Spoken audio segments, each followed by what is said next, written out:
पहला नियम एकादशी व्रत का सबसे पहला नियम है कि आप जिस दिन व्रत करो उसके एक दिन पहले भक्ति का संचार इस हृदय में करो। भक्ति का संचार इस हृदय में कर लीजिए। जिस दिन आप व्रत करो, जैसे एकादशी का व्रत कर रहे हो तो दशमी के दिन शाम का समय जब आवे, रात्रि जब होने लगे, शाम का समय आवे और रात्रि का आप जब भोजन ग्रहण करो तो उस भोजन में कोई ऐसा पदार्थ ग्रहण मत करिए जिस पदार्थ के कारण आपकी एकादशी बिगड़ जाए। कोई बेकार भोजन में ग्रहण नहीं करना, श्रेष्ठ भोजन ग्रहण करिए दशमी। और एकादशी का दूसरा नियम बहुत ध्यान से सुनिएगा। जिस दिन आपकी एकादशी का व्रत हो उस दिन प्रयास करिएगा कि अपने हाथ से किसी भी वृक्ष की कोई पत्ती टूटे ना। अपने हाथ से किसी भी वृक्ष की, पौधे की, किसी भी वृक्ष की पत्ती अपने हाथ से ना टूटे। बहुत ध्यान दीजिएगा महाराज। एकादशी का ये दूसरा नियम है कि अपने हाथ से किसी पौधे की, किसी वृक्ष की, किसी डाली की कोई पत्ती टूटे ना, कोई पत्ती ना टूटे, इसका प्रयास करिए। कितना सुंदर व्याख्यान कहा है, कितना सुंदर वर्णन है महाराज कि मात्र एकादशी का व्रत कर लेने पर, मात्र एकादशी का व्रत कर लेने पर जो पूर्व में किया गया हमारा पाप कर्म है, हमने किसी जीव की हत्या करी है, हमने किसी को कष्ट प्रदान करा है, हमने किसी को अपशब्द कहा है, हमने किसी को ताने दिए, हमने किसी को आड़ा टेढ़ा कहा है, हमने किसी को गालियां दे दी है, मात्र एकादशी का व्रत ही कर लेने पर ये सारे जो दोष हैं वो समाप्त हो जाते हैं। सारे दोष हमारे समाप्ति पर आ जाते हैं। अब एक विचार करिएगा थोड़ा सा अपने मन में, अपने चित्त में, अपनी वृत्ति में एक बात उतारिएगा। एक अपने मन में एक बात उतार कर रखिएगा कि आप अपने पाप को, अपने पाप कर्म को जिस दिन क्षीण करने वाले हो, समाप्त करने वाले हो, अपने पाप को आप जिस दिन समाप्ति पर लेकर जा रहे हो तो उसके एक दिन पहले आपको प्रसन्नता होना चाहिए कि नहीं होना चाहिए कि कल मेरा पाप कटने वाला है, कल मेरा पाप समाप्त होने वाला है। जो मैंने पाप कर्म कराया वो समाप्त होगा, जो मैंने पाप कर्म कराया वो कल समाप्त हो जाएगा। तो एक दिन पहले आपके चेहरे पर प्रसन्नता होगी ना हो, और चेहरे पर वो प्रसन्नता आपके आना चाहिए कि कल मेरा एकादशी का व्रत है, आज दशमी है, कल एकादशी का व्रत है, तो कल मेरी जब एकादशी का व्रत रहेगा तो मेरा ना जाने कितना कितना पाप, कितना कितना असत्य, कितना कितना झूठ, कितना कितना प्रपंच वो समाप्त हो जाएगा। इसमें मुझे प्रसन्नता हो, इसमें मुझे आनंद था। तो क्या कहा गया कि प्रयास करिएगा कि एकादशी के दिन कोई वृक्ष की, कोई डाली की, कोई कोपल की कोई पत्ती ना तोड़ी जाए। क्यों? तो कहा अगर उस पत्ती को हम तोड़ देते हैं, वृक्ष की पत्ती को या क्यारे में लगी हुई कोई डाली की पत्ती को हम तोड़ देते हैं तो एकादशी का पुण्य फल प्राप्त नहीं होता, एकादशी का कोई फल हमारे खाते में नहीं जाता, पुण्य फल प्राप्त। अब फिर भले तुम चाहे तुमने मोरधन खाया हो, चाहे तुमने फिर चिप्स खाई हो, चाहे तुमने फिर व्रत का कितना ही सामान खा गए हो, तुमने सोचा कि आज मेरी एकादशी है, तो फिर उसका कोई फल प्राप्त नहीं, उसका कोई सुख प्राप्त नहीं आता, फिर उसका कोई आनंद प्राप्त नहीं आता, फिर उसमें कोई आनंद की अनुभूति आपको नहीं मिलेगी। तो याद रखिए, गौदान और एकादशी, श्रीमद् वल्लभाचार्य जी ने मायावाद का खंडन करा था जगन्नाथपुरी में, और श्रीमद् वल्लभाचार्य जी ने कहा था एकादशी मरने के बाद मत दो, एकादशी जीते जीतो। कहा था कि नहीं कहा था? जीते जी दान करिए। इसलिए जगदीश में, जगन्नाथपुरी में एकादशी उल्टी लटकी हुई है। करें अपने दर्शक, जगदीश में एकादशी उल्टा लटकाया। क्यों? क्योंकि वल्लभ ने कहा कि एकादशी जीते जीतो। कई पंडितों कहते हैं हमारे दादाजी मर गए, जब 12 का दिन होता है ना तो पंडित जी संकल्प चढ़ाते हैं एकादशी, बड़े बेटे ने 5 दे दी, छोटी बहू ने 3 दे दी, उसने 2 दे दी, उसने 2 दे दी, तो क्या तुम्हारे दादाजी भिखारी थे जो तुम्हारी एकादशी लेकर जाएंगे? और तुम कौन होते हो दादाजी को एकादशी देने वाले? तुमने कौन से पुण्य कर लिए तुमने एकादशी दे दी? एकादशी के दान की महत्वता श्रीमद् वल्लभाचार्य जी ने कहा कि कोई व्यक्ति अगर खटिया पर सड़ रहा है, पलंग पर तड़प रहा है, हॉस्पिटल में पड़ा हुआ है, तो निवेदन है कि उसको देखने जाओ तो अपनी करी हुई एकादशी में से 2 एकादशी का दान उसको तुरंत दे दो। क्यों? तो जिससे उसको मोक्ष मिल जाए। मरने के बाद नहीं, क्योंकि मरने के बाद तो 10वें के दिन गरुड़ पुराण में लिखा 10 दिन तक जीवात्मा घर की अटारी पर रहती है। कितने दिन? 10 दिन। 10 दिन के बाद जीवात्मा चली जाती है। कहां जाती है? उसको जहां जाना है। 3 दिन में उसको भोग भोगना पड़ता है जीवात्मा को। 3 दिन नरक का भोग भोगती है, उसके बाद स्वर्ग का भोग भोगती है। 18 दिन में ये प्रोसेस पूरी हो जाती है। कितने दिन? 18 दिन। 18 दिन के बाद में उस जीवात्मा को धान के खेत में पटका जाता है। किसके खेत में?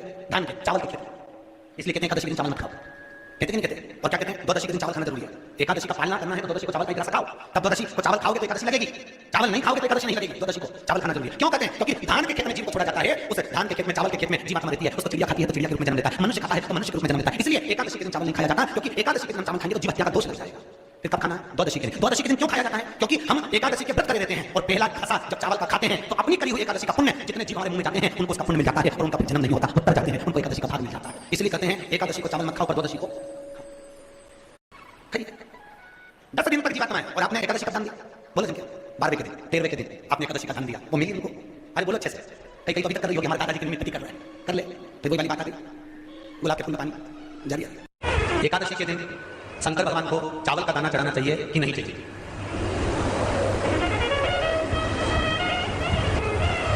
बीमार व्यक्ति से, कोई बीमार व्यक्ति है, बहुत रोगीला है, उसको बहुत रोग है, शुगर है, बीपी है, थायराइड है, सब कुछ है उसको, और वो रोगीला व्यक्ति जब डॉक्टर के पास जाकर पूछे डॉक्टर साहब मेरी तबीयत ठीक नहीं रहती है, मैं बहुत कष्ट में रहती हूँ, बहुत तकलीफ है शरीर में,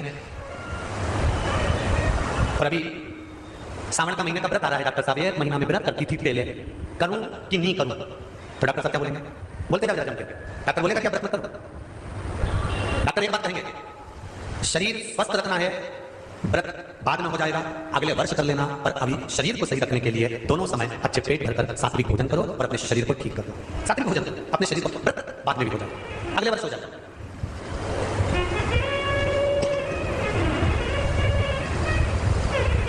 अभी तुम थोड़ा सवेरे 2 बिस्कुट ले लिया करो, सुबह नाश्ता ले लिया करो, भोजन ले लिया करो, फिर दोपहर में कुछ हल्का फुल्का लेकर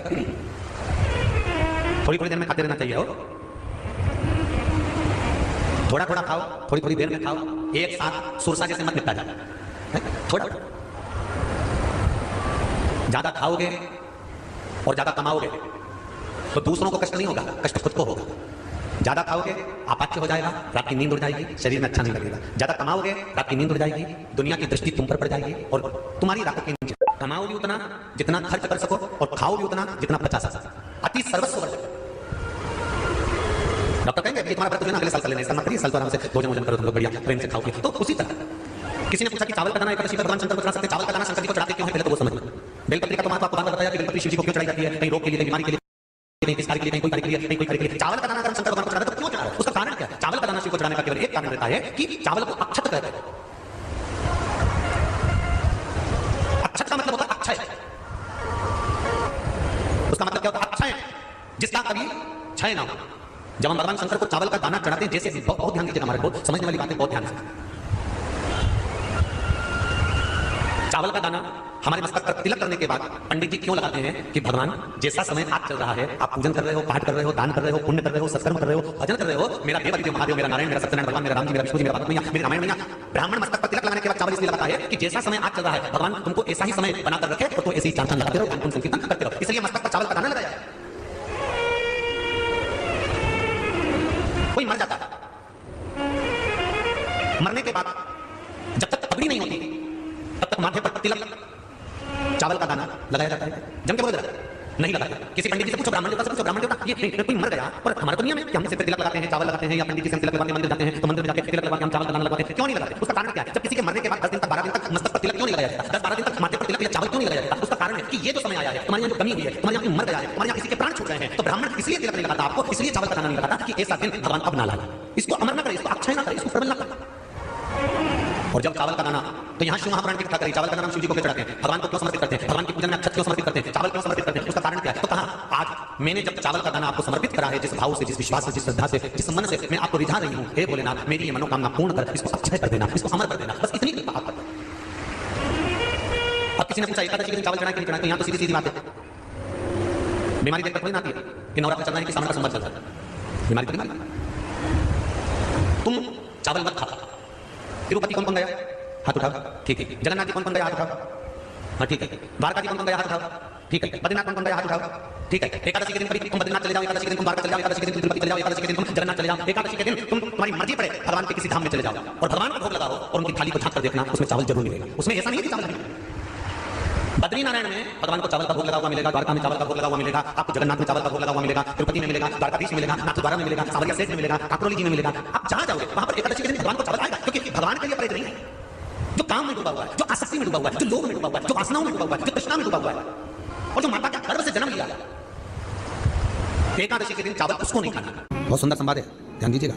जिसके घर में कमाने वाले 2-4 हैं, पैसा तो आ रहा है और घर में टिक नहीं रहा, डॉक्टर में, पुलिस में, एक्सीडेंट आदि में, कहीं गलत जगह पर व्यसन में अगर पैसा जा रहा है, जुए में, मांसाहार, मदिरा पान, या कहीं आया पैसा आने में कमी नहीं आ रहा है पर टिक नहीं रहा, रुक नहीं रहा, कोई मांगने आ गया दे दिया, फिर वहां से अपने पास नहीं आ रहा, अपन कह रहे हैं पैसा लौटा तो नहीं आ रहा। तुम्हारा शिव महापुराण की कथा कहती है एकादशी के दिन गंगा के जल में मात्र 7 बेलपत्री डालकर जो नंदीश्वर भगवान अर्थात जो शंकर जी के शिवलिंग के सामने नंदी होता है, उस नंदी के चरण पर गंगा का जल चढ़ाकर बेलपत्री शिव पर समर्पित कर देता है, उसके घर में रुपया रुकना चालू हो जाता है, फिर वो गलत जगह पर नहीं जाता, गलत स्थान पर वो धन जाएगा ही नहीं। बेटा व्यसन में पड़ा हुआ है, मदिरा पान में पड़ा हुआ है, मांसाहार में, जुए आदि में जा रहा है, तुम्हें लग रहा है कि मेरा बेटा गलत मार्ग पर जा रहा है, मित्र दोस्ती गलत हो रही है, वो सही जगह पर है, करना है। भरोसा दिलाया नहीं, जीता जाता है। और मेरा भरोसा सिर्फ टाटा नमक। देश के 100 नमक के लैब टेस्ट में पाया गया है कि सिर्फ टाटा नमक में है सबसे ज्यादा शुद्धता। इसलिए तो नमक हो टाटा का, टाटा नमक। अगर आप भी पढ़ते पढ़ते बोर हो गए हैं तो पीडब्ल्यू आपके लिए लेकर आया है आपकी लर्निंग को और एंटरटेनिंग और फन बनाने के लिए चांस 2026 बैच क्लास 6 के बच्चों के लिए, जिसमें आपको मिलेगा हर सवाल का जवाब और हर कॉन्सेप्ट होगा क्लियर। विश्वास दिवस पर मिल रहा है ये बैच से 2199 में, तो बिना किसी देरी के अभी नीचे दिए गए लिंक पर क्लिक करें।